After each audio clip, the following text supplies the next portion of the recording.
병원 복도가 이렇게 길었나? 발걸음이 무거워서 그런 걸까?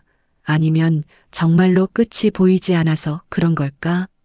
하얀 벽을 따라 걸으면서 나는 계속 같은 생각만 반복하고 있었다.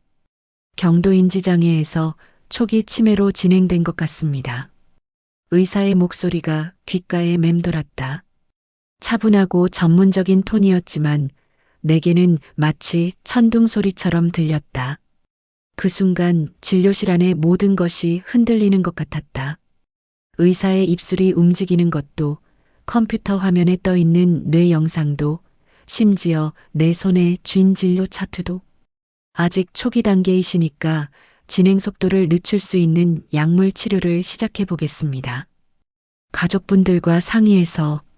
가족. 그 말에 나는 고개를 들었다.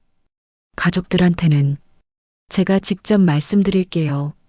네, 물론이죠. 하지만 이런 질환은 환자 혼자서 관리하기 어려운 부분이 많습니다. 가능하면 보호자분과 함께 오시는 것이 좋겠어요. 의사는 친절했다. 나를 걱정해 주는 것도 진짜였다. 하지만 그 모든 말들이 내겐 그저 멀리서 들려오는 소음처럼 느껴졌다. 내가 제대로 대답했는지도 기억이 나지 않는다. 처방전을 받고 수납을 하고 약국에서 약을 받는 모든 과정이 마치 다른 사람의 일처럼 느껴졌다. 집으로 가는 버스 안에서 나는 창밖을 바라보았다. 평소와 똑같은 풍경이었다. 지나가는 사람들, 신호등, 상점들. 모든 것이 평범했다. 하지만 나만 달라졌다. 1시간 전에 나와 지금의 나는 완전히 다른 사람이 되어버렸다. 치매. 그 단어를 속으로 되뇌어 봤다. 아직도 믿기지 않았다. 나는 고작 70이다. 요즘 세상에 70이면 아직 젊은 축에 속한다. 매일 운동도 하고 독서도 하고 손주들과도 활발하게 놀아준다. 어떻게 내가 치매라는 말인가? 하지만 부정할 수 없는 증상들이 있었다. 최근 몇 달 동안 자꾸 깜빡하는 일들이 늘어났다. 처음엔 나이 탓이라고 생각했다. 누구나 나이가 들면 기억력이 떨어지는 법이니까. 그런데 점점 심해졌다. 며칠 전에는 손주 민수의 생일을 깜빡했다. 평소 같으면 절대 잊을 수 없는 일이었다. 민수는 내 첫째 손자다. 5살 때부터 내가 키웠다. 그 아이의 생일을 내가 잊다니. 딸아이가 전화로 아빠, 민수 생일 선물 준비하셨어요? 라고 물었을 때의 그 당황스러움을 아직도 기억한다. 아, 그래. 물론이지. 준비했어. 거짓말이었다. 완전히 잊고 있었다. 급하게 전화를 끊고 백화점으로 달려갔다. 다행히 민수가 좋아할 만한 장난감을 찾을 수 있었다.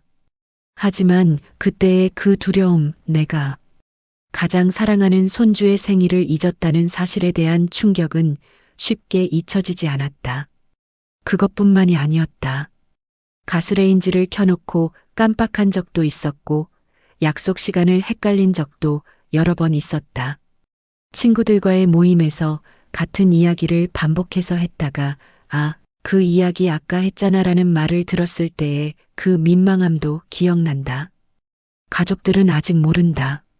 아니, 정확히 말하면 뭔가 이상하다는 건 눈치챘을 것이다. 하지만 설마 치매라고는 생각하지 못했을 것이다. 나 역시 그저 나이 탓이라고, 스트레스 때문이라고 스스로를 달래왔으니까. 버스에서 내려 집으로 걸어가면서 나는 주머니 속 약 봉지를 만졌다.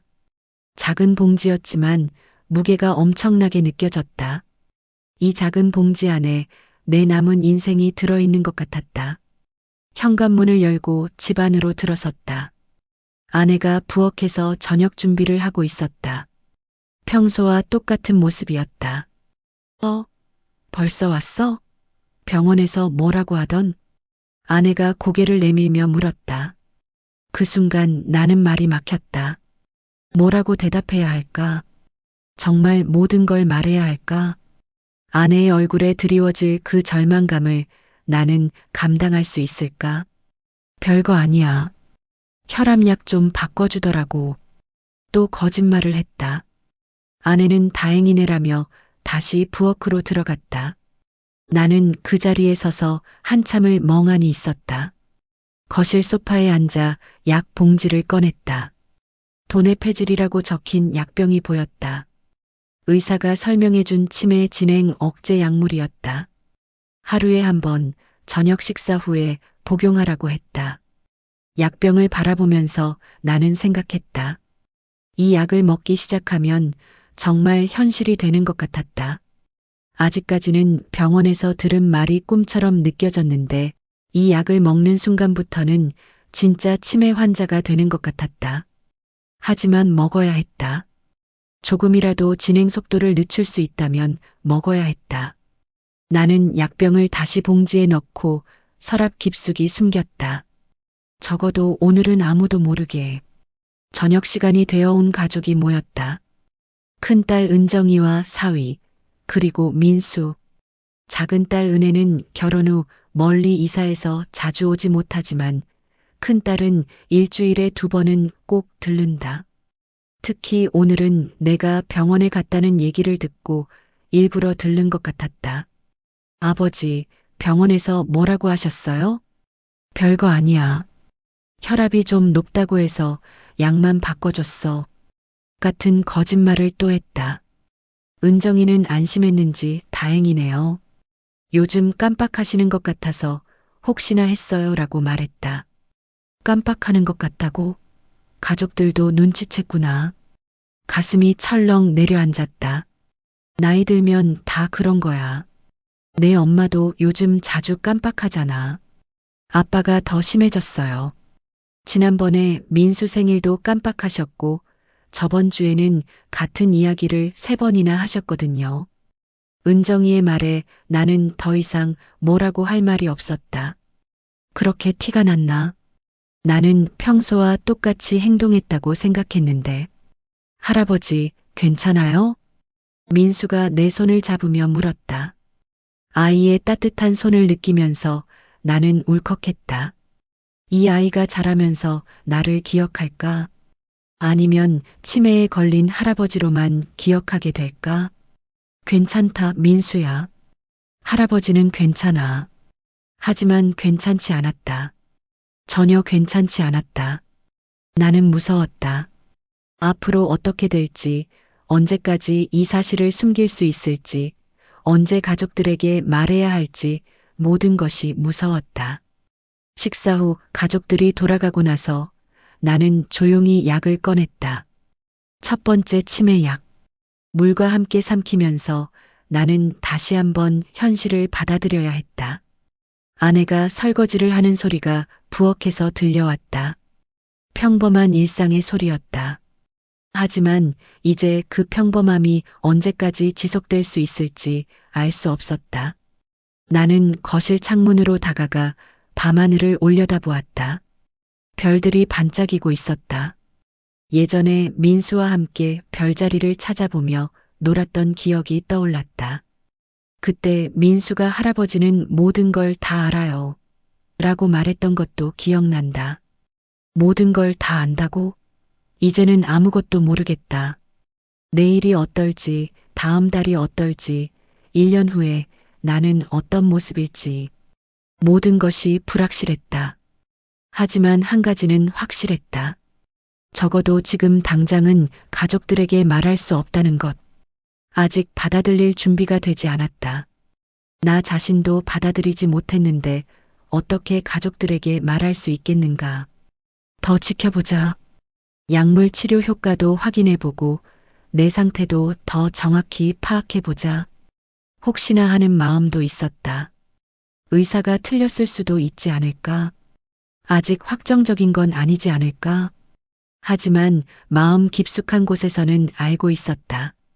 이미 시작된 일이라는 것을, 되돌릴 수 없는 길에 들어섰다는 것을. 밤이 깊어갔다. 아내는 이미 잠자리에 들었고 집안은 고요했다. 나 혼자만 거실에 앉아 생각에 잠겨 있었다. 주머니에서 병원 진료 카드를 꺼냈다. 다음 진료 예약이 한 달 후로 되어 있었다. 한 달. 그 사이에 뭔가 달라질까? 더 나빠질까? 아니면 지금 상태를 유지할 수 있을까? 두려웠지만 포기할 수는 없었다. 아직은 나였으니까. 아직은 가족들을 사랑하는 남편이고 아버지고 할아버지였으니까. 이 정체성을 최대한 오래 지켜내고 싶었다. 내일부터는 더 조심해야겠다고 다짐했다. 깜빡하는 일이 있더라도 티내지 말고 같은 말을 반복하지 않도록 주의하고 가족들이 의심하지 않도록 평소보다 더 신경 써야겠다. 메모를 해두는 것도 좋을 것 같았다.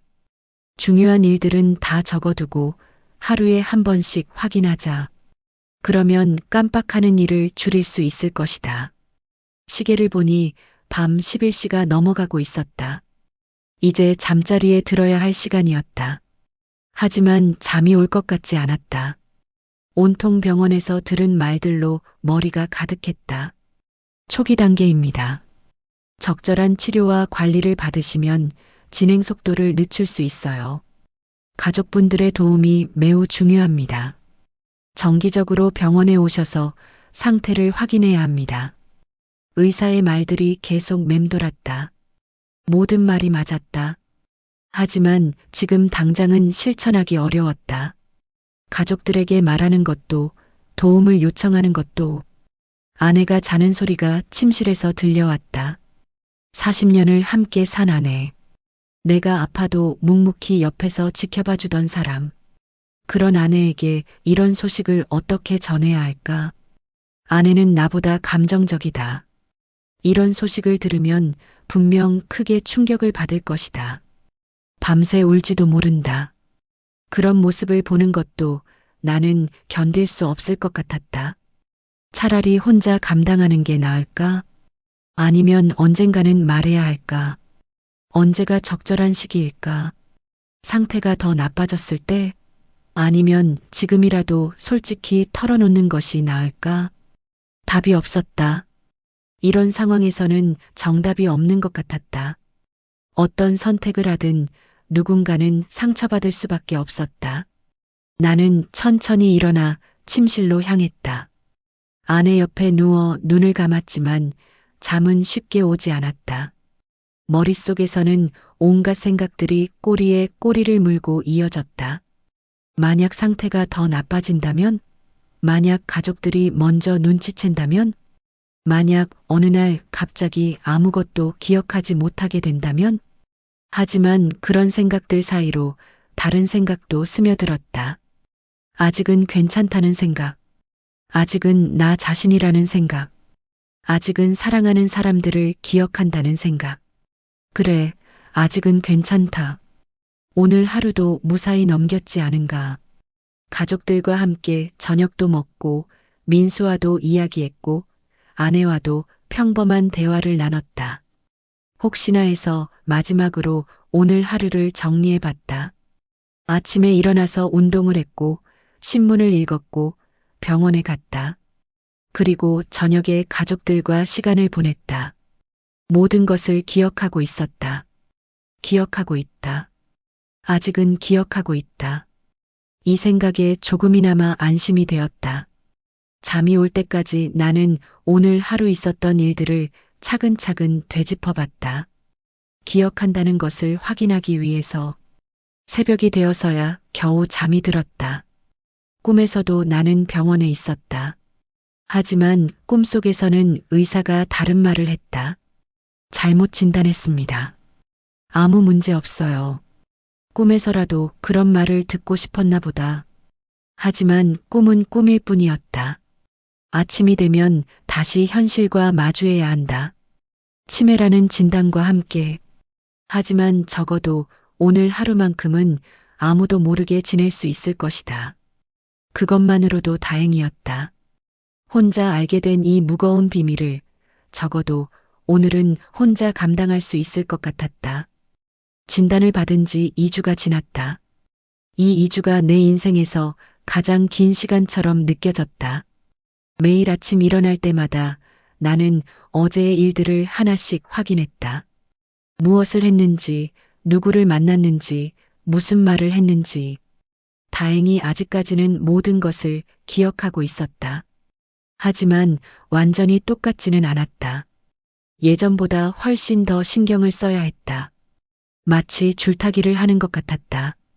한 발 잘못 디디면 모든 것이 들통날 것 같은 불안감이 계속 따라다녔다. 여보, 오늘 저녁에 은정이네가 온다고 했잖아. 아내가 부엌에서 말했다. 그 순간 나는 당황했다. 은정이가 온다고? 언제 그런 얘기를 했지? 기억이 나지 않았다. 아, 그래. 최대한 자연스럽게 대답하려고 했지만 목소리가 떨렸다. 아내가 이상하게 쳐다봤다. 어제 저녁에 전화 왔을 때 당신이 받았잖아요. 민수가 감기 걸려서 병원 갔다가 우리 집에 들르겠다고. 아, 맞다. 이제 기억났다. 어제 저녁 전화. 은정이의 목소리. 민수가 콜록콜록 기침하는 소리까지. 어떻게 그런 중요한 일을 깜빡할 수 있었을까? 아, 그래. 민수 많이 아픈가? 어제 당신이 직접 물어봤잖아요. 감기약 먹으면 금방 나을 거라고 은정이가 그랬다고. 아내의 표정이 약간 이상해졌다. 뭔가 의심스럽다는 듯한 눈빛이었다. 나는 서둘러 화제를 돌렸다. 그럼 저녁 준비를 좀 도와줄까? 아니에요. 그냥 쉬세요. 요즘 너무 피곤해 보여서. 피곤해 보인다고? 나는 거울을 보러 화장실로 갔다. 거울 속의 내 모습은 확실히 예전과 달랐다. 눈에 생기가 없었고 얼굴에는 늘 불안한 기색이 서려 있었다. 이런 모습으로는 아무리 연기를 해봐도 가족들이 눈치챌 수밖에 없을 것 같았다. 나는 찬물로 세수를 했다. 그리고 거울 속의 나에게 말했다. 괜찮아. 아직은 괜찮아. 조금 더 조심하면 돼. 하지만 그 말이 점점 공허하게 들렸다. 정말 괜찮은 걸까? 어제 일을 깜빡한 것처럼 또 다른 실수를 하게 되는 건 아닐까? 저녁 무렵 은정이가 민수와 함께 왔다. 민수는 여전히 기침을 했지만 많이 나아 보였다. 할아버지, 민수가 내게 달려와 안겼다. 아이의 따뜻함이 느껴졌다. 이 순간만큼은 모든 걱정을 잊을 수 있었다. 우리 민수 많이 아팠지? 이제 괜찮아? 네. 의사 선생님이 주사도 안 놔줬어요. 약만 먹으면 된대요. 민수가 신이 나서 이야기했다. 나는 아이의 머리를 쓰다듬으며 웃었다. 진짜 웃음이었다. 이 아이 앞에서만큼은 거짓 연기를 할 필요가 없었다. 할아버지도 요즘 약 드시잖아요. 저랑 같이 약 먹는 친구예요. 민수의 말에 나는 깜짝 놀랐다. 내가 약 먹는 걸 어떻게 알았을까? 민수야, 할아버지가 무슨 약을 먹는다고 그러는 거야? 은정이가 물었다. 민수가 순수한 눈으로 대답했다. 지난번에 할아버지 방에서 놀고 있는데 서랍에서 약이 나왔어요. 혈압약이라고 했는데 가슴이 철렁 내려앉았다. 민수가 내 서랍을 뒤졌구나. 그리고 치매약을 혈압약이라고 생각한 거였다. 다행히 아이가 글을 정확히 읽지 못해서 약 이름을 제대로 파악하지는 못한 것 같았다. 아, 그래. 할아버지 혈압이 좀 높아서 약 먹고 있어. 나는 최대한 태연하게 대답했다. 하지만 속으로는 식은땀이 흘렀다. 약을 더 잘 숨겨둬야겠다고 생각했다. 저녁 식사 시간이 되었다. 아내가 준비한 음식들이 식탁에 올라왔다. 민수가 좋아하는 잡채와 불고기, 그리고 미역국까지. 온 가족이 둘러앉으니 정말 화목해 보였다. 아버지, 요즘 어떠세요? 건강은 괜찮으시고? 은정이가 물었다. 그 질문에 나는 또 한 번 긴장했다. 괜찮아. 운동도 꾸준히 하고 있고, 책도 읽고. 그런데 요즘 전화 통화할 때 좀 달라지신 것 같아요. 목소리도 그렇고 말씀하시는 것도. 은정이는 예민한 아이였다. 어릴 때부터 남들이 놓치는 세세한 부분까지 잘 챙겼다. 그런 은정이가 변화를 눈치챘다는 것은 내가 생각보다 티를 많이 냈다는 뜻이었다.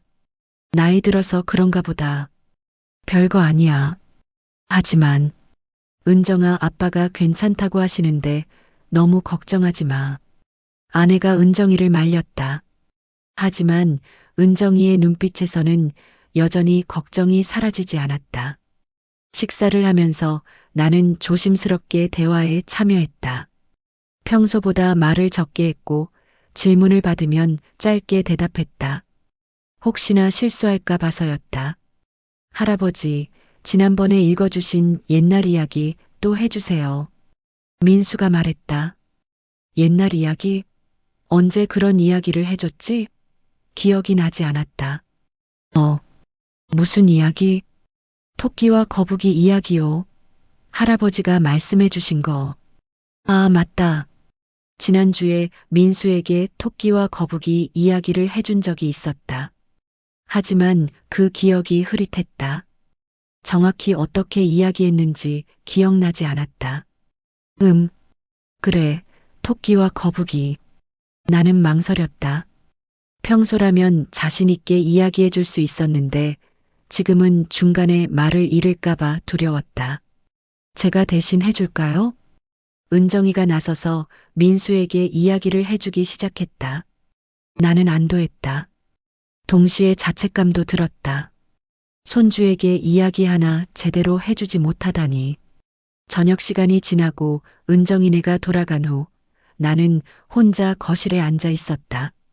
오늘 하루도 무사히 넘겼지만 여러 번 위험한 순간들이 있었다.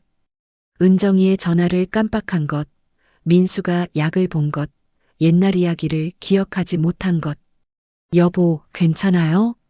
아내가 옆에 앉으며 물었다. 나는 고개를 들어 아내를 바라봤다. 40년을 함께 산 사람. 내 마음을 누구보다 잘 아는 사람. 뭔가 달라졌어요. 요즘 당신이. 아내의 목소리에는 걱정이 가득했다. 나는 뭐라고 대답해야 할지 몰랐다. 그냥 나이 탓인가 봐.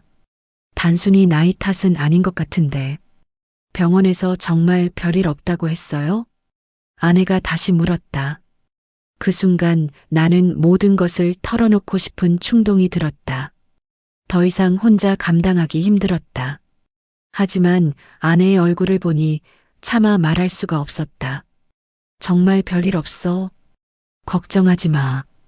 또 거짓말을 했다. 아내는 의심스러운 표정을 지었지만 더 이상 묻지 않았다. 밤이 되어 잠자리에 들었다. 하지만 잠이 오지 않았다. 오늘 있었던 일들이 머릿속을 맴돌았다. 작은 실수들이 쌓여가고 있었다. 언젠가는 감당할 수 없을 만큼 커질 것 같았다. 나는 조용히 일어나 거실로 나갔다. 그리고 서랍에서 메모장을 꺼냈다. 이제부터는 중요한 일들을 모두 적어두기로 했다. 더 이상 깜빡하는 일이 없도록. 첫 번째로 적은 것은 오늘 날짜와 있었던 일들이었다. 은정이 방문, 민수 감기 나음, 저녁 함께, 민수가 내 약 봤음, 조심할 것. 두 번째로는 앞으로 주의해야 할 사항들을 적었다. 약 더 잘 숨기기, 전화 받으면 바로 메모하기, 같은 말 반복하지 않기, 기억 안 나면 대충 넘어가기. 마지막으로는 가족들의 일정을 적었다. 기억나는 것들만이라도. 은정이 마이너스 주 2회 방문, 민수 마이너스 감기 치료 중, 은혜 마이너스 다음 주 연락 예정. 메모를 하면서 조금이나마 안심이 되었다. 이제 깜빡하더라도 메모를 보면 될 것 같았다. 하지만 동시에 서글픔도 들었다. 평생 기억력이 좋다고 자부했던 내가 이런 메모에 의존해야 한다니. 예전의 나라면 상상도 못할 일이었다. 시계를 보니 새벽 1시가 넘어가고 있었다. 내일 또 하루를 무사히 버텨내야 했다. 또 다른 연기를 해야 했다. 나는 메모장을 서랍 깊숙이 넣고 다시 침실로 돌아갔다. 아내가 자는 모습을 보니 마음이 무거워졌다. 언제까지 이렇게 속일 수 있을까? 언제까지 혼자 감당할 수 있을까? 하지만 아직은 버텨내야 했다. 가족들이 행복해하는 모습을 보니 조금만 더 참을 수 있을 것 같았다. 적어도 지금은. 다음 날 아침 나는 메모장을 확인했다. 어제 적어둔 내용들이 그대로 있었다. 오늘도 이 메모를 바탕으로 하루를 시작해야 했다. 아내가 아침 준비를 하고 있었다. 평소와 똑같은 모습이었지만 나만 달라져 있었다. 메모에 의존하는 남편. 거짓말을 하는 남편. 오늘 날씨 좋네요. 산책이라도 할까요? 아내가 제안했다. 나는 고개를 끄덕였다. 산책이라도 하면 기분이 나아질까? 하지만 산책을 하면서도 나는 계속 조심해야 했다. 혹시 길을 잃지는 않을까? 혹시 아내와 대화하다가 실수하지는 않을까? 모든 것이 조심스러웠다. 공원에서 만난 이웃들과 인사를 나눴다. 평소와 똑같은 대화였지만 나는 한마디 한마디에 신경을 써야 했다. 요즘 어떻게 지내세요? 그냥 평범하게 지내고 있어요. 건강은 괜찮으시고? 네, 덕분에 괜찮아요. 짧고 간단한 대답들. 실수할 가능성을 최소화하는 방법이었다. 집으로 돌아와서도 나는 메모장을 다시 확인했다. 오늘 있었던 일들을 추가로 적었다. 아내와 산책, 이웃들과 인사, 별일 없음. 이런 일상적인 것들조차 기록해둬야 한다는 사실이 서글플 때가 있었다. 하지만 이렇게라도 해야 버틸 수 있었다. 저녁 무렵 작은 딸 은혜에게서 전화가 왔다. 멀리 살고 있어서 자주 연락하지는 못하지만 일주일에 한 번씩은 꼭 안부 전화를 했다. 아빠, 안녕하세요? 잘 지내고 계시죠? 응, 잘 지내고 있어. 너는 어떻고? 저도 잘 지내고 있어요. 그런데 아빠 목소리가 좀 이상해요. 괜찮으세요? 은혜도 변화를 눈치챘구나. 자매들은 정말 예민했다. 별거 아니야. 감기 기운이 좀 있나 봐. 감기요? 몸 관리 잘하세요. 나이 드시면 감기도 오래 가거든요. 알겠어. 걱정하지 마. 전화를 끊고 나서 나는 메모장에 추가로 적었다. 은혜 전화. 목소리 이상하다고 함. 감기라고 대답함. 점점 거짓말이 늘어가고 있었다. 감기, 피로, 나이. 모든 것을 핑계로 댔다. 하지만 이런 핑계들이 언제까지 통할까? 그날 밤 나는 또 한 번 거울을 봤다. 거울 속에 나는 확실히 달라져 있었다. 눈빛에서 예전의 자신감을 찾을 수 없었다. 대신 불안과 두려움이 가득했다. 괜찮아. 아직은 괜찮아. 같은 말을 반복했다. 하지만 그 말이 점점 설득력을 잃어가고 있었다. 정말 괜찮은 걸까? 이대로 계속 버틸 수 있을까? 메모장을 다시 펼쳐보았다. 하루하루의 기록들이 쌓여가고 있었다. 이 메모들이 내 기억을 대신하고 있었다. 슬프지만 현실이었다. 내일은 또 어떤 일이 벌어질까? 또 어떤 실수를 하게 될까? 또 어떤 거짓말을 해야 할까? 모든 것이 불안했다. 하지만 포기할 수는 없었다. 가족들의 행복을 위해서라도 조금 더 버텨내야 했다. 적어도 지금은. 잠자리에 들면서 나는 다짐했다. 내일도 최선을 다해보자. 메모에 더 의존하고, 더 조심하고, 더 연기를 잘해보자. 하지만 마음 한구석에서는 알고 있었다. 이런 날들이 언제까지 계속될 수는 없다는 것을, 언젠가는 한계가 올 것이라는 것을, 그날이 언제일지는 모르겠지만 그때가 오기 전까지는 최대한 버텨보고 싶었다. 내가 아직 나인 동안은. 새벽에 문득 깨어나 시계를 보니 3시였다. 또 잠이 오지 않았다. 요즘 자주 있는 일이었다. 불안하면 잠이 안 온다더니 정말 그런 것 같았다. 나는 조용히 일어나 거실로 나가 메모장을 펼쳤다. 그리고 오늘 하루를 미리 계획해 봤다. 아침 운동, 신문 읽기, 점심 후 낮잠, 저녁 준비 도와드리기, 은정이 연락 올지도 모름. 미리 계획을 세워두면 실수할 가능성이 줄어들 것 같았다. 이제 하루하루가 이런 식으로 계획되고 기록되는 날들이 계속될 것이다. 숨기는 나날. 이 말이 내 일상을 가장 잘 표현하는 것 같았다. 매일매일 숨기고 속이고 연기하며 살아가는 날들. 언제까지 이럴 수 있을까? 하지만 지금은 이렇게라도 해야 했다. 가족들을 위해서, 그리고 아직 남아있는 나 자신을 위해서. 진단을 받은 지 한 달이 지났다. 메모장은 이제 내 생명줄이 되어버렸다. 아침에 일어나면 가장 먼저 하는 일이 어제 적어둔 메모를 확인하는 것이었다. 오늘 해야 할 일, 주의해야 할 점, 가족들과 나눈 대화 내용까지. 하지만 메모로도 막을 수 없는 일들이 생기기 시작했다. 아빠 어제 제가 전화드렸을 때 같은 말씀을 3번 하셨어요. 은정이가 나를 마주보며 말했다. 오늘은 온 가족이 모인 일요일이었다. 은혜도 멀리서 와서 함께 점심을 먹고 있었다. 그래, 내가 그랬나? 나는 기억이 나지 않았다. 어제 은정이와 전화를 했다는 건 메모장에 적혀 있었다. 하지만 무슨 말을 했는지, 몇 번 했는지는 기록하지 않았다. 민수학원 시간 물어보시고 제가 대답드렸는데 또 똑같은 질문하시고 또 하시고. 은정이의 말에 식탁이 조용해졌다. 모든 시선이 나에게 집중되었다. 아내, 은정이, 사위, 은혜까지. 모두가 걱정스러운 표정을 짓고 있었다. 그냥 확인하고 싶어서 그랬나 보다. 변명 같지 않은 변명을 했다. 하지만 아무도 납득하지 못하는 표정이었다. 아버지, 요즘 정말 이상해요. 은혜가 조심스럽게 말했다. 뭐가 이상하다는 거야? 지난주에 전화드렸을 때도 그랬어요. 제가 누군지 잠깐 헷갈리시는 것 같았어요. 은혜라고 말씀드렸는데, 은혜? 하시면서 그런 일이 있었나? 기억이 나지 않았다.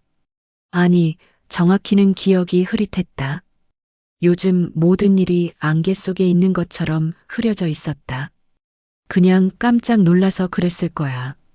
갑자기 전화가 와서 아빠 병원에 다시 한번 가보시는 게 어떨까요? 은정이가 제안했다. 그 순간 내 심장이 빨리 뛰기 시작했다. 병원에 가면 모든 게 들통날 것이다. 아직 준비가 되지 않았다. 병원에 왜 가? 별일 없다고 했잖아. 하지만 이런 증상이 아니야. 나도 모르게 목소리가 커졌다. 온 가족이 놀란 표정으로 나를 바라봤다. 특히 민수가 무서워하는 눈빛이었다. 할아버지, 화나셨어요? 민수의 떨리는 목소리를 듣고 나서야 정신이 들었다. 내가 왜 화를 냈을까? 평소에 나라면 절대 가족들에게 이런 식으로 화를 내지 않았을 텐데. 미안해, 민수야. 할아버지가 좀 피곤해서 그랬어. 민수에게 다가가 머리를 쓰다듬었다. 하지만 아이는 여전히 불안해 보였다. 여보, 정말 괜찮아요? 아내가 물었다. 40년을 함께 산 아내의 눈에는 확신이 서려 있었다. 뭔가 심각한 문제가 있다는 확신. 괜찮아. 그냥 요즘 잠을 잘 못 자서 그래. 또 거짓말이었다. 하지만 이제는 거짓말하는 것도 자연스러워져 버렸다. 점심을 먹는 동안 분위기는 계속 어색했다. 평소라면 웃음소리가 끊이지 않았을 텐데 오늘은 모두가 조심스러워했다. 내 때문이었다. 아빠, 저희가 도와드릴 일이 있으면 언제든 말씀하세요. 은혜가 말했다. 착한 아이들이었다.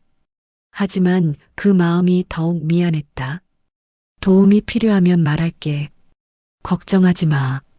하지만 정작 가장 도움이 필요한 일은 말할 수가 없었다. 치매라는 진단, 매일 먹고 있는 약, 점점 나빠지는 기억력. 이 모든 것을 혼자 감당해야 했다. 가족들이 돌아간 후 나는 메모장을 펼쳤다. 오늘 있었던 일을 기록해야 했다. 온 가족 모임. 은정이가 전화해서 같은 말 반복했다고 함. 은혜가 누군지 헷갈렸다고 함. 가족들이 병원 가자고 함. 화를 냄. 민수 무서워함. 적으면서도 마음이 무거웠다.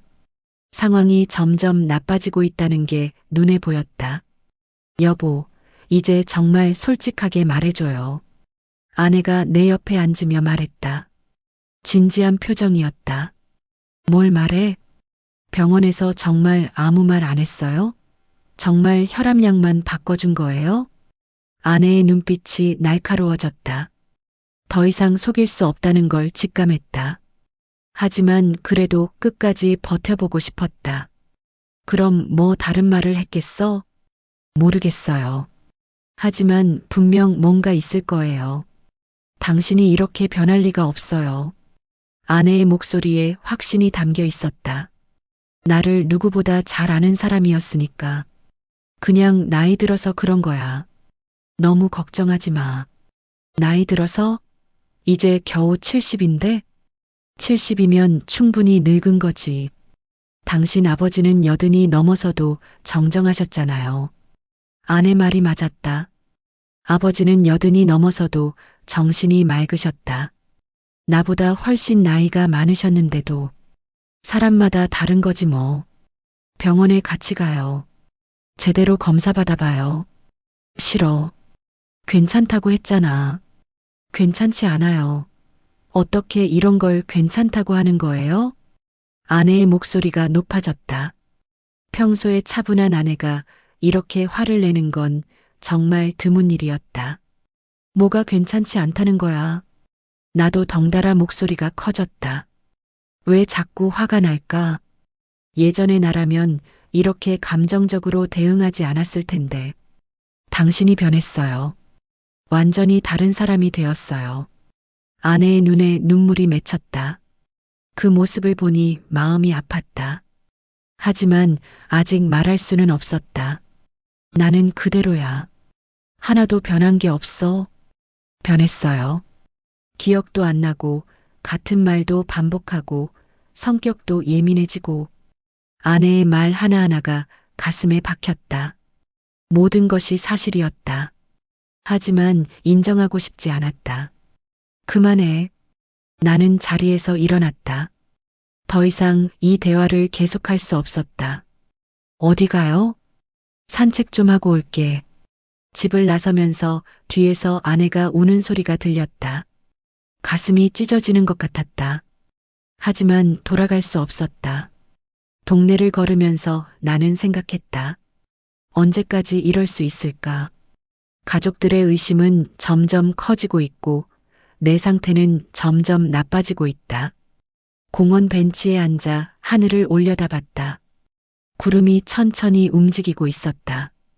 예전에는 이런 풍경을 보면서 평화로움을 느꼈는데 지금은 그저 막막했다. 핸드폰이 울렸다. 은정이었다. 아빠 어디 계세요? 엄마가 걱정하고 계세요. 공원에 있어. 곧 들어갈게. 아빠, 우리 얘기 좀 할 수 있을까요? 무슨 얘기? 아빠 상태에 대해서요. 정말 심각해 보여요. 은정이도 눈치채고 있었구나. 이제 더 이상 숨길 수 없을 것 같았다. 나중에 얘기하자. 아니에요. 지금 얘기해요. 전화로라도. 은정이의 목소리에는 절박함이 담겨 있었다. 은정아, 아빠는 괜찮아. 괜찮지 않아요. 오늘 민수한테 화내신 거 보셨어요? 평소 아빠였으면 절대 그러지 않으셨을 거예요. 그 말이 가슴에 와 닿았다. 정말 그랬다. 평소의 나라면 손주에게 절대 화를 내지 않았을 것이다. 그냥 스트레스 받는 일이 있어서. 무슨 스트레스요? 혹시 돈 문제예요? 건강 문제예요? 은정이는 정말 예민했다. 계속 파고들었다. 아무것도 아니야. 걱정하지 마. 아빠, 제발 솔직하게 말씀해 주세요. 저희가 도와드릴 수 있어요. 도와달라고? 이 일은 누구도 도와줄 수 없다. 치매는 혼자 감당해야 하는 병이다. 나중에 얘기하자고 했잖아. 언제요? 언제 얘기해 주실 거예요? 시간이 되면. 아빠, 은정이의 목소리가 터져 나왔다. 화가 나 있는 것 같았다. 나 집에 들어간다. 전화를 끊고 집으로 향했다. 하지만 발걸음이 무거웠다. 집에 들어가면 또 아내와 대화해야 했다. 또 거짓말을 해야 했다. 현관문을 열고 들어서니 아내가 거실에 앉아 있었다. 눈이 빨간 걸 보니 계속 울었나 보다. 다녀왔어. 어디 갔다 왔어요? 공원에서 좀 걸었어. 아내는 대답하지 않았다. 그냥 나를 바라보기만 했다. 그 눈빛에는 실망감이 가득했다. 미안해. 아까 화내서. 화내는 것보다 거짓말하는 게 더 속상해요. 아내의 말에 나는 할 말이 없었다.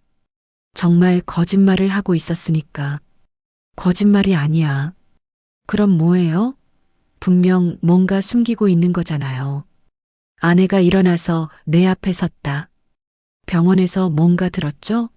그래서 이렇게 변한 거잖아요. 아내의 직감은 정확했다. 하지만 아직 말할 수 없었다. 정말 아무것도 없어. 그럼 다시 병원에 가요. 저랑 같이. 왜 자꾸 병원 얘기를 해? 당신이 이상하니까요. 아내가 소리쳤다. 평생 이렇게 큰 소리 내는 걸 본 적이 없었다. 뭐가 이상하다는 거야? 모든 게 이상해요. 말하는 것도, 행동하는 것도, 표정도. 아내의 말에 나는 마음이 무너지는 것 같았다. 정말 그렇게 티가 많이 났나? 그냥 피곤해서 그래. 피곤해서 손주 이름을 헷갈려요? 피곤해서 같은 말을 계속 반복해요? 아내가 구체적인 예를 들기 시작했다. 더 이상 변명할 수 없었다. 나이 들면. 나이 탓하지 마세요. 당신은 아직 그럴 나이가 아니에요. 아내의 목소리에 절망감이 담겨 있었다. 나는 아무 말도 할 수 없었다. 제발 솔직하게 말해줘요. 뭔가 큰 병에 걸린 거예요? 아내의 눈에서 눈물이 흘러내렸다. 그 모습을 보니 더 이상 견딜 수 없었다. 하지만 그래도 말할 수는 없었다. 아직은. 내일 병원에 가자. 정말요? 응. 그러면 안심할 거 아니야. 아내의 얼굴에 희망이 스며들었다. 하지만 나는 마음이 더욱 무거워졌다. 내일 병원에 가면 어떻게 해야 할까? 의사 앞에서 어떻게 연기를 해야 할까? 고마워요. 정말 고마워요. 아내가 내 손을 잡았다. 따뜻한 손이었다. 하지만 그 따뜻함이 더욱 미안했다. 그날 밤 나는 잠이 들지 않았다. 내일 병원에 가면 모든 것이 들통날 것이다. 더 이상 숨길 수 없을 것이다. 하지만 어쩌면 그것도 나쁘지 않을 수도 있었다. 혼자 감당하기에는 너무 무거웠으니까. 가족들과 함께 이 길을 걸어가는 것도 나쁘지 않을 수도 있었다. 새벽까지 뒤척이다가 겨우 잠이 들었다. 꿈에서도 나는 병원에 있었다. 하지만 이번에는 혼자가 아니었다. 아내가 옆에 있었다. 그것만으로도 조금은 마음이 놓였다. 혼자가 아니라는 것. 그것이 얼마나 위안이 되는지 꿈에서나마 느낄 수 있었다. 하지만 꿈에서 깨어나면 다시 현실과 마주해야 했다. 치매라는 현실과. 그리고 어쩌면 오늘이 마지막 거짓말을 하는 날이 될 수도 있다는 현실과. 균열은 이미 시작되었다. 더 이상 막을 수 없는 균열이. 병원 주차장에서 나는 한참을 망설였다. 아내가 조수석에서 내 손을 잡고 있었지만 그 따뜻함조차 떨림을 멈춰주지는 못했다. 괜찮아요. 들어가요. 아내가 조심스럽게 말했다. 하지만 괜찮지 않았다. 전혀 괜찮지 않았다. 한 달 전에 혼자 이곳에 와서 들었던 그 말들이 다시 아내의 귀에도 들어갈 것이다. 신경과 접수를 하고 대기실에 앉았다. 아내는 내내 내 손을 놓지 않았다. 40년을 함께 살면서 이렇게 간절하게 내 손을 잡고 있는 아내를 본 적이 있었나? 김철수 환자분 들어오세요. 간호사가 호명했다. 일어서는 순간 다리에 힘이 빠졌다. 아내가 내 팔을 잡아줬다. 같이 들어가도 될까요? 아내가 의사에게 물었다. 의사는 나를 보더니 고개를 끄덕였다. 한 달 전 그 의사였다. 나를 알아보는 눈빛이었다. 지난번 검사 결과 말씀드렸죠? 의사가 나를 보며 물었다. 그 순간 나는 입이 마른 것 같았다. 네, 말씀드렸습니다.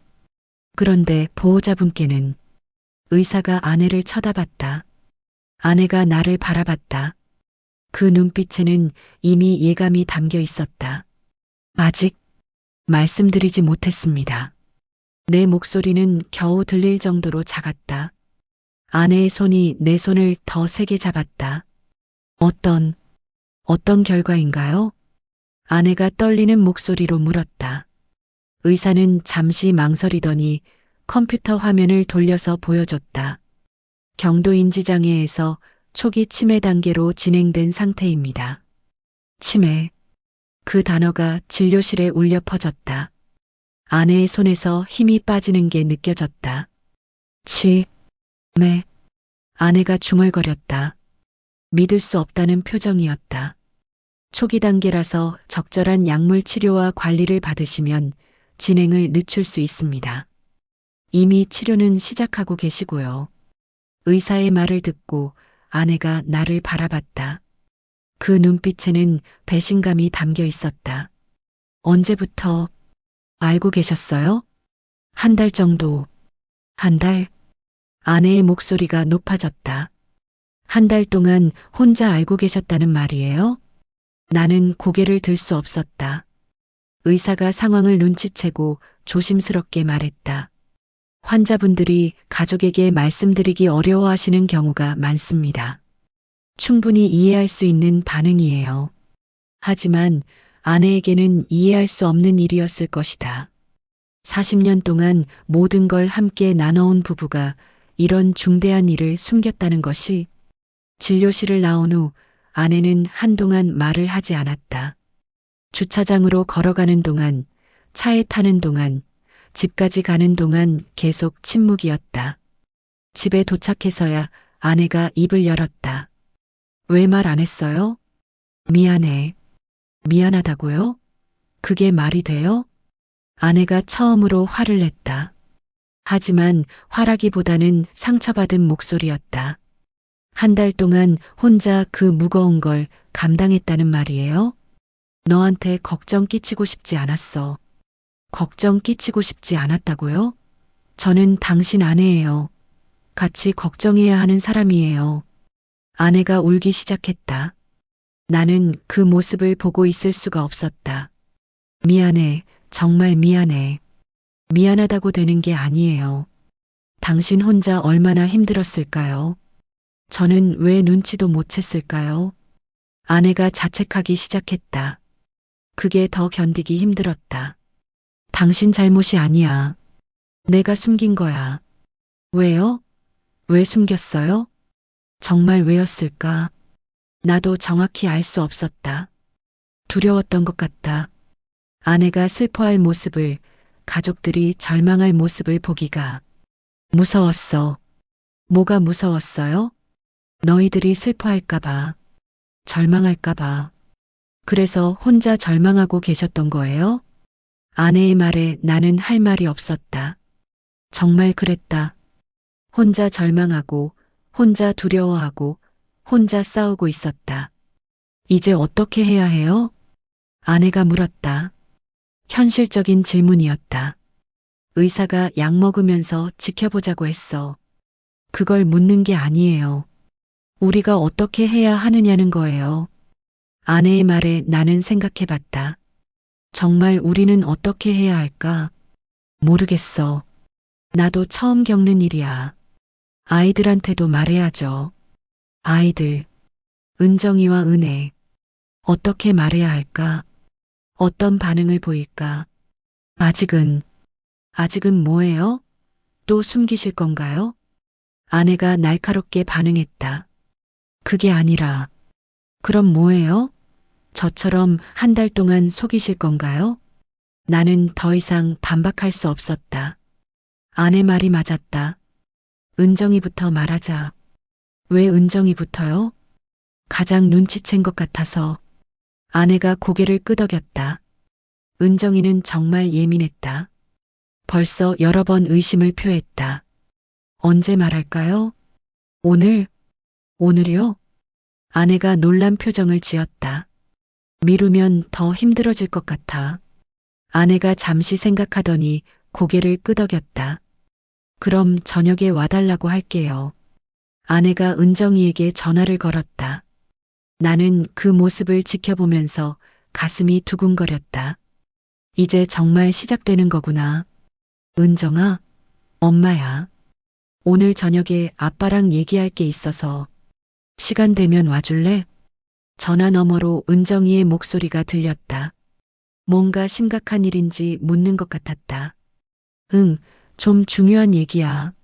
민수도 같이 와. 전화를 끊고 아내가 나를 바라봤다. 7시에 온대요. 시계를 보니 오후 3시였다. 4시간. 4시간 후에는 큰딸에게 모든 걸 말해야 했다. 무슨 말부터 해야 할까? 그냥 솔직하게 말해요. 처음부터 병원에서 진단받은 것부터 왜 숨겼는지까지 아내가 차분하게 말했다. 화는 풀린 것 같았지만 여전히 서운한 기색이 남아 있었다. 오후 시간이 느리게 흘러갔다. 평소 같으면 TV를 보거나 책을 읽으며 보냈을 시간이 이렇게 길게 느껴진 적이 없었다. 6시가 되어 아내가 저녁 준비를 시작했다. 평소와 똑같은 모습이었지만 뭔가 달랐다. 움직임 하나하나에 긴장감이 배어 있었다. 도와줄까? 아니에요. 그냥 앉아 계세요. 아내는 여전히 서운해하고 있었다. 이해할 수 있었다.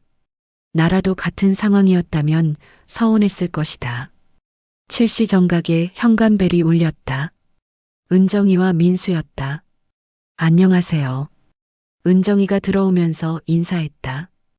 평소보다 표정이 굳어 있었다. 뭔가 심각한 일이라는 걸 예감하고 있는 것 같았다. 할아버지, 민수만은 평소와 똑같았다. 내게 달려와 안겼다. 이 아이에게 어떻게 말해야 할까? 저녁 먹고 얘기할까요? 아내가 제안했다. 은정이가 고개를 끄덕였다. 저녁 식사는 평소보다 조용했다. 은정이가 계속 눈치를 보고 있었고 민수도 분위기를 느꼈는지 평소보다 얌전했다. 민수야, 할머니랑 거실에서 만화 볼까? 아내가 민수를 데리고 나갔다. 이제 은정이와 단둘이 남았다. 아빠, 무슨 일이에요? 은정이가 조심스럽게 물었다. 나는 한번 깊게 숨을 쉬었다. 은정아, 아빠가 병원에서 말이 잘 나오지 않았다. 어떻게 시작해야 할지 몰랐다. 병원에서 뭐라고 했어요? 치매. 초기 치매라고 했어. 그 순간 은정이의 얼굴이 하얗게 변했다. 마치 모든 피가 빠진 것 같았다. 치매요? 응. 언제부터 알고 계셨어요? 한 달 정도. 은정이가 손으로 입을 막았다. 충격을 받은 것 같았다. 그래서 요즘 그랬던 거예요? 미안해. 말 못해서. 왜요? 왜 말 안 하셨어요? 은정이의 목소리가 떨리기 시작했다. 너희들이 걱정할까 봐서. 걱정할까 봐서요? 아빠, 저희가 왜 있는 줄 아세요? 은정이가 울기 시작했다. 딸이 우는 모습을 보니 가슴이 찢어지는 것 같았다. 은정아, 아빠 혼자 얼마나 힘드셨어요. 왜 혼자 감당하려고 하세요? 은정이가 내 손을 잡았다. 따뜻한 손이었다. 아직 초기라고 했으니까 괜찮을 거예요. 약도 있고 치료법도 있고. 은정이가 나를 위로하려고 했다. 딸이 아버지를 위로하는 상황이 되어버렸다. 은혜한테도 말해야죠. 응, 같이 말해요. 아빠 혼자 하지 마시고. 은정이의 말에 나는 고마웠다. 혼자가 아니라는 것. 그것만으로도 큰 위안이 되었다. 거실로 나가니 아내가 민수와 만화를 보고 있었다. 평화로운 모습이었다. 은정이가 울었어요? 아내가 물었다. 은정이의 눈이 빨간 것을 보고 눈치챈 것 같았다. 많이 놀랐겠죠. 당연하죠. 저도 아직 믿어지지 않아요. 아내가 한숨을 쉬었다. 할아버지, 어디 아파요? 민수가 우리 분위기를 보고 물었다. 순수한 눈빛이었다. 아니야, 민수야. 할아버지 괜찮아. 그런데 왜 다들 슬퍼해요? 아이는 정말 순수했다. 어떻게 설명해야 할까? 할아버지가 약간 아프긴 한데 금방 나을 거야. 그럼 다행이에요. 민수가 환하게 웃었다. 그 웃음을 보니 마음이 아팠다. 언젠가는 이 아이도 할아버지의 병에 대해 알게 될 것이다. 아빠, 내일 은혜한테 전화 드릴게요. 은정이가 말했다. 아니야, 내가 할게. 혼자 하지 마세요. 제가 옆에서 도와드릴게요. 은정이는 정말 든든한 딸이었다. 어떻게 이런 딸을 뒀을까? 고마워. 고마워하지 마세요. 당연한 거예요. 그날 밤 은정이네가 돌아간 후 아내와 나는 오랜만에 진솔한 대화를 나눴다. 이제 좀 후련해요? 응, 조금. 왜 그렇게 혼자 끙끙 앓았어요? 무서웠어. 너희들 반응이. 저희가 그렇게 나약해 보여요? 아내의 말에 나는 고개를 저었다. 우리 가족은 나약하지 않았다. 오히려 강했다. 미안해. 정말 미안해. 이제 됐어요. 앞으로는 같이 해요. 아내가 내 손을 잡았다. 따뜻함이 전해졌다. 같이 병원도 가고, 약도 챙기고, 운동도 하고.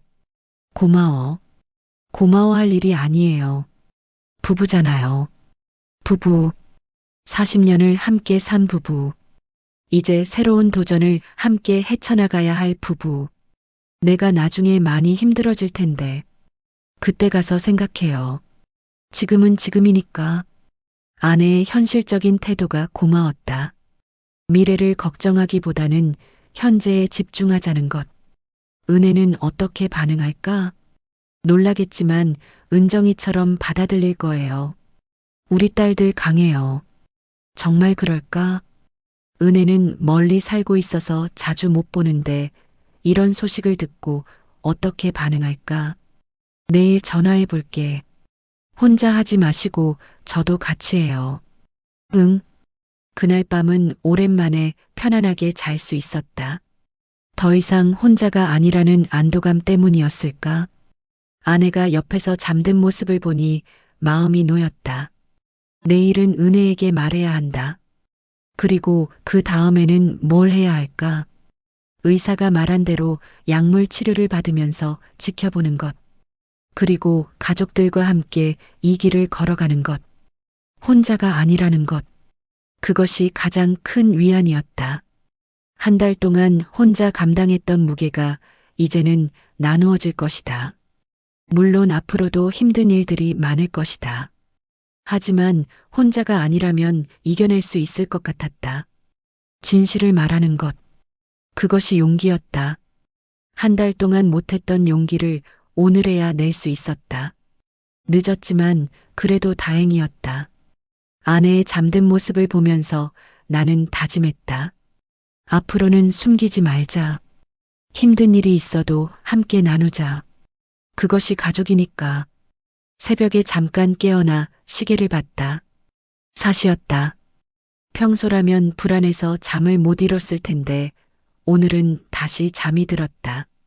꿈에서 나는 가족들과 함께 걷고 있었다.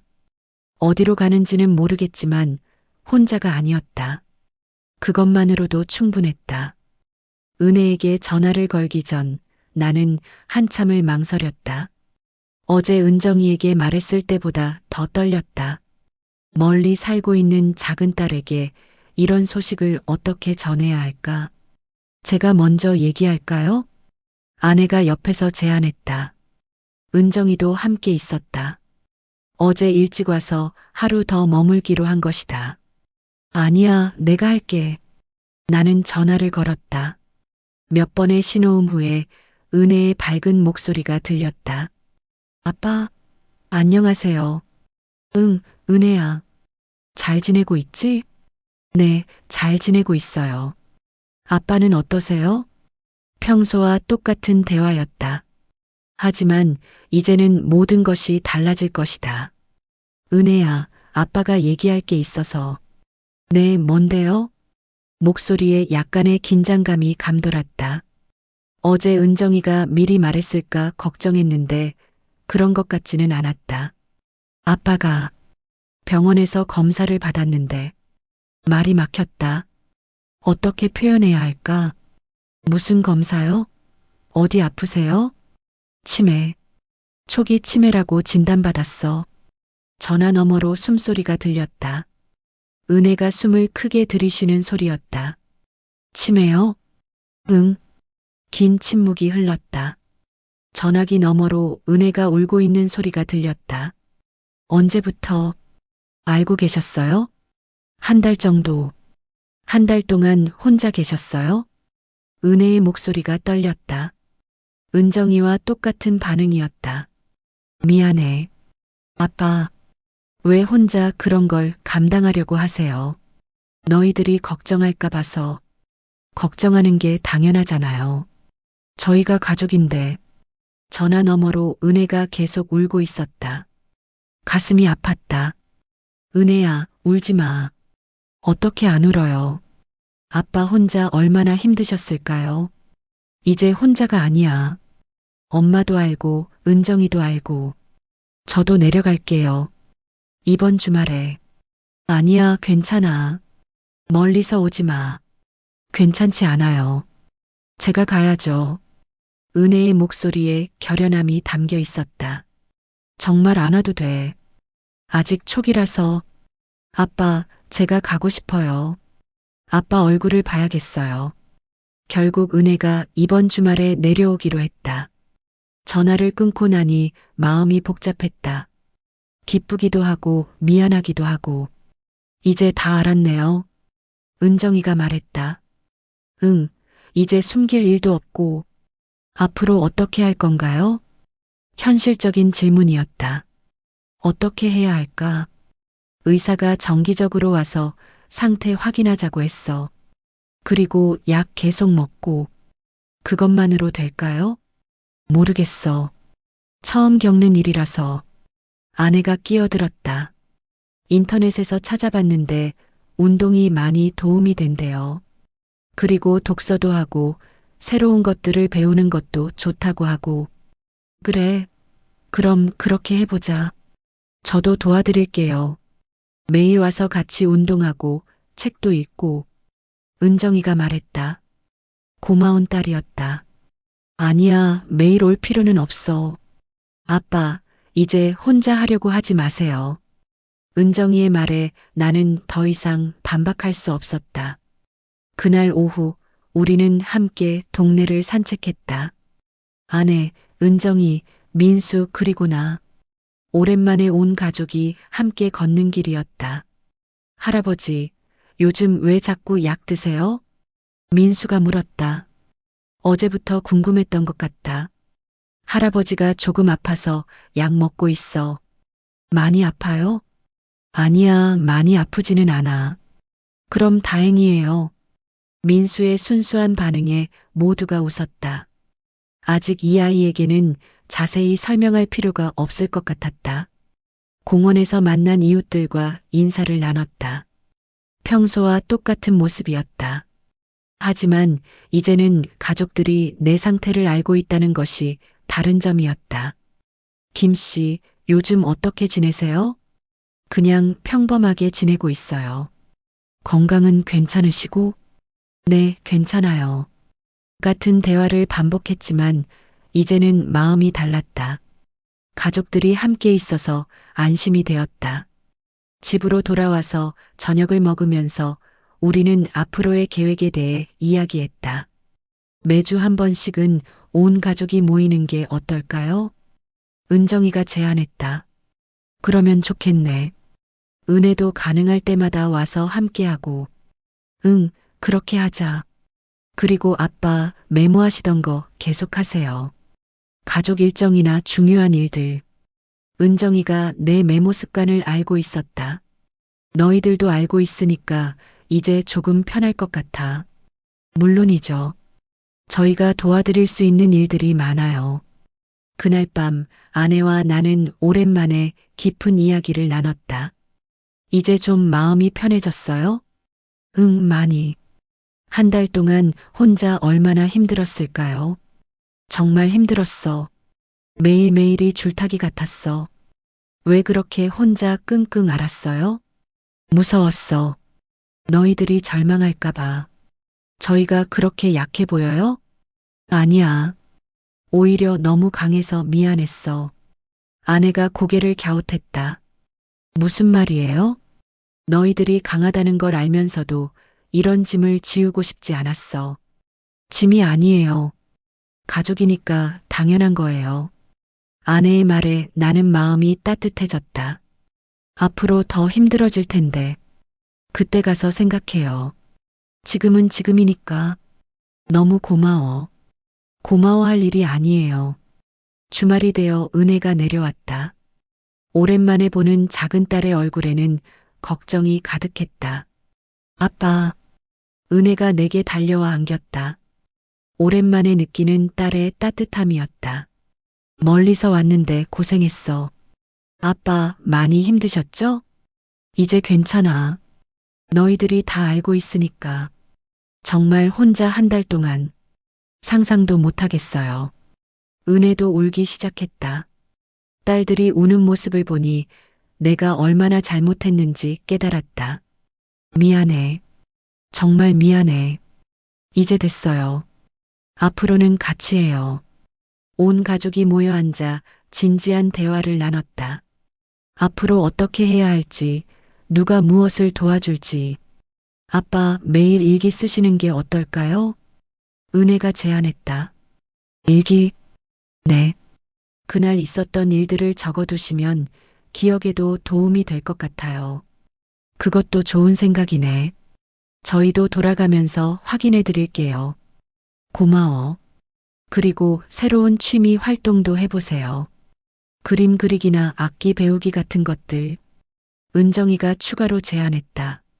그런 것들이 뇌 활동에 도움이 된다고 하더라고요. 그래. 그럼 해볼까? 어떤 걸 해보고 싶으세요? 글쎄, 젊었을 때 하모니카를 조금 불어봤는데. 하모니카 좋아요. 민수도 좋아할 거예요. 정말 그랬다. 민수가 눈을 반짝이며 말했다. 할아버지, 저도 배우고 싶어요. 그래. 그럼 할아버지랑 같이 배우자. 네. 분위기가 밝아졌다.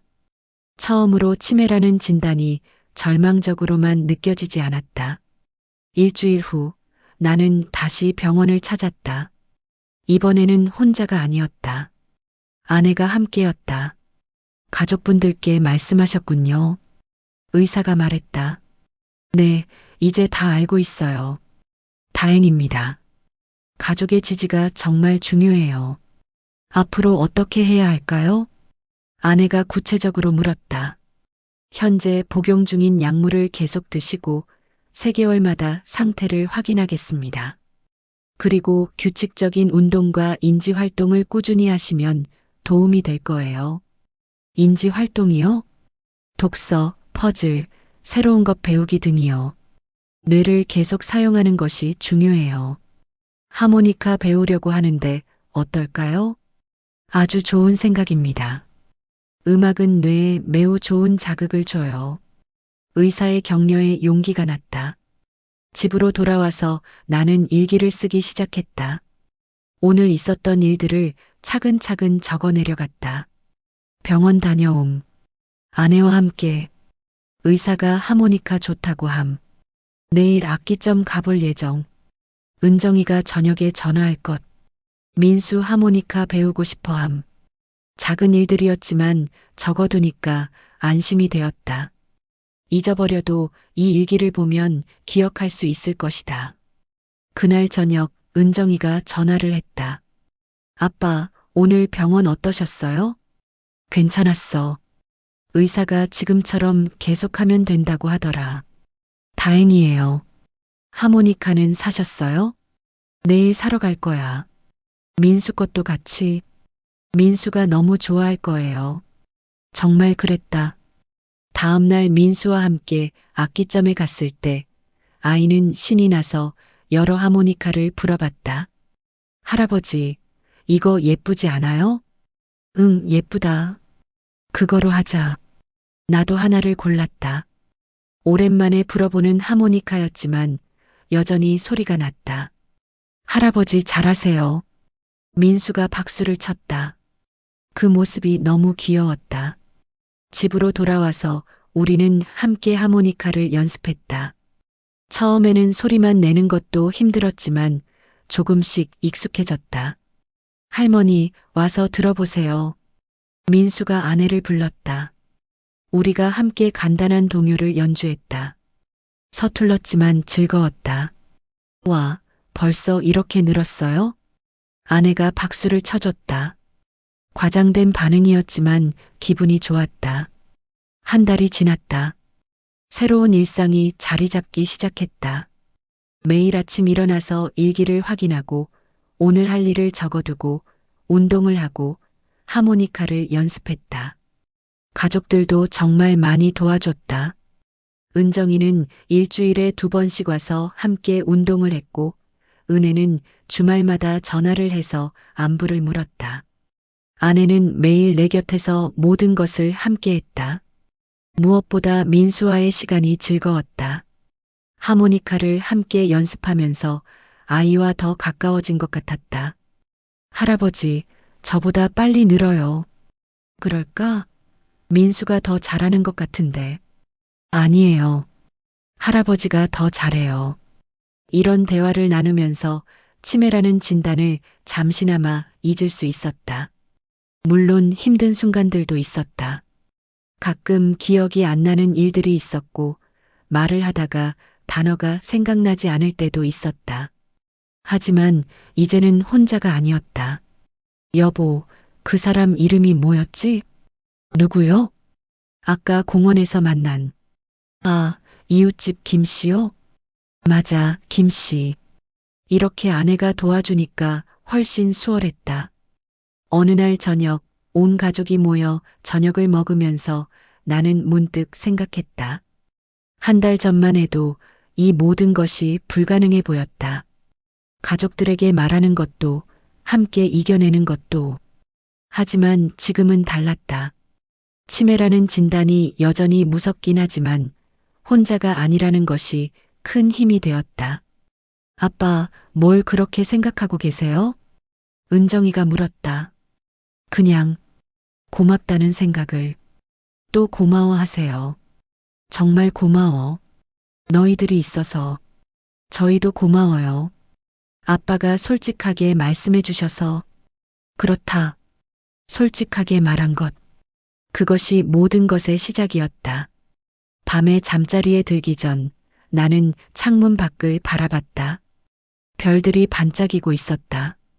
예전에 민수와 함께 별자리를 찾아보던 기억이 떠올랐다. 앞으로 어떤 일들이 벌어질지는 모른다. 내 상태가 어떻게 변할지도 모른다. 하지만 한 가지는 확실했다. 이 길을 혼자 걷지 않는다는 것. 아내의 잠든 모습을 보니 마음이 평화로웠다. 40년을 함께 산 사람. 앞으로도 함께 걸어갈 사람. 메모장을 펼쳐 오늘 하루를 정리했다. 온 가족 저녁 모임. 민수와 하모니카 연습. 새로운 곡 배움. 내일 은혜 전화 예정. 다음 주 병원 진료. 일상적인 기록들이었지만 이 모든 것이 소중했다. 가족과 함께하는 평범한 일상.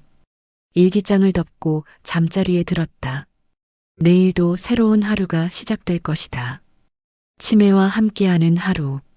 하지만 혼자가 아닌 하루. 꿈에서 나는 가족들과 함께 길을 걷고 있었다. 어디로 가는 길인지는 모르겠지만 모두가 함께였다. 아내, 은정이, 은혜, 민수까지. 그 길이 평탄하지는 않을 것이다.